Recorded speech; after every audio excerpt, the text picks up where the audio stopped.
Kolhapur hiker संस्थेच्या वतीनं पन्हाळा पावनखिंड विशाळगड या 13व्या राज्यस्तरीय पदभ्रमंतीला शनिवारी उत्साहात सुरुवात झाली। नरवीर बाजीप्रभूंच्या बलिदानानं पावन झालेल्या पावनखिंड पदभ्रमंतीसाठी संपूर्ण महाराष्ट्रातून सुमारे 350 पेक्षा अधिक शिवभक्तांनी उपस्थिती लावली।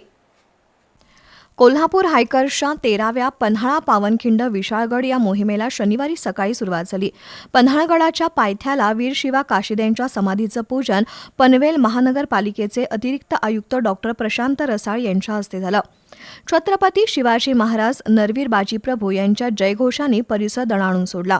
350हून अधिक मोहीमवीरांनी पावनखिंडीकडे प्रस्थान केलं।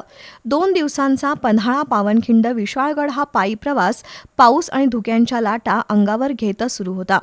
पन्हाळा पावनखिंड विशाळगड पदभ्रमंती हे केवळ निसर्ग पर्यटनच नाही, तर 364 वर्षांपूर्वी या मार्गावर शौर्याचा जो इतिहास घडवला त्याचं स्मरण करण्यासाठी ही पदभ्रमंती असल्याचं हायकर्सचे संस्थापक सागर पाटील यांनी सांगितलं। आम्ही ही मोहीम पावनखिंडीपर्यंतच मर्यादित न ठेवता पन्हाळा पावनखिंड आणि विशाळगड म्हणजे छत्रपती शिवाजी महाराज पन्हाळ्यावरून विशाळगडवरती पोहोचण्यासाठी हा रणसंग्राम होता, तर त्याच वाटेवरून हे शिवभक्त त्या महाराज कसे गेले होते त्याचा अनुभव त्यांना मिळण्यासाठी आमचा हा छोटासा प्रयत्न आहे। आणि येणाऱ्या पुढच्या पिढीला छत्रपती शिवाजी महाराजांचा इतिहास काय होता तो सगळ्यांपर्यंत पोहोचवण्यासाठी वर्षभर कोल्हापूर हायकर्स विविध गडकोटांवरती मोहिमा करत असतात। मुसळधार पाऊस, अधूनमधून दाटून येणारं धुकं, अंगाला बोचणारा थंडगार वारा अशा वातावरणात शिवरायांचा जयघोष करत मोहीमवीरांचा उत्साह दुणावला होता।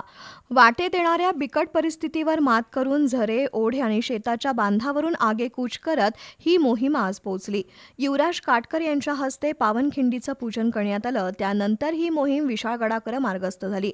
या मोहिमेचं नियोजन कोल्हापूर हायकर्सचे अध्यक्ष सागर श्रीकांत पाटील, श्रावणी पाटील, विजय ससे, संतोष झांबरे, अनिल काळे आदींनी केलं होतं।